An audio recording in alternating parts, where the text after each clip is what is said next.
ভয়ঙ্কর ট্রেন দুর্ঘটনা অসমে। রাজধানী এক্সপ্রেসের ধাক্কায় নিহত কমপক্ষে 8টি হাতি। ইঞ্জিন সহ ট্রেনের বেশ কয়েকটি কামরা লাইনচ্যুত হয়ে গিয়েছে বলে খবর। সাত সকালে এই দুর্ঘটনায় উত্তেজনা ছড়িয়েছে, বিপর্যস্ত হয়ে পড়েছে ট্রেন পরিষেবাও। দুর্ঘটনার কারণ খতিয়ে দেখা হচ্ছে। ট্রেনের বেশ কয়েকটি কামরা লাইনচ্যুত হয়ে গিয়েছে বলে খবর। শনিবার সকালে গুয়াহাটি থেকে 126 কিলোমিটার দূরে এই দুর্ঘটনা ঘটেছে। জানা গিয়েছে, সৈরাং দিল্লির রাজধানী এক্সপ্রেস দুরন্ত গতিতে ছুটে আসছিল। সেই সময় লাইনে এসে পড়ে একদল হাতি। শটান হাতি দলকে ধাক্কা মারে ট্রেনটি। তাতে কমপক্ষে 8টি হাতির মৃত্যু হয়েছে। দুর্ঘটনার তীব্রতায় ট্রেনের 5টি কামরা লাইনচ্যুত হয়ে গিয়েছে ট্রেনের ইঞ্জিনও।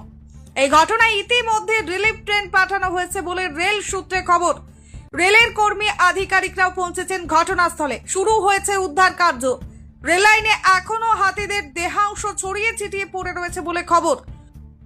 আপার আসাম এবং উত্তর পূর্বের রুটে ট্রেন চলাচল ব্যাহত হয়েছে এই ঘটনায়। Bureau report, S news live Bangla.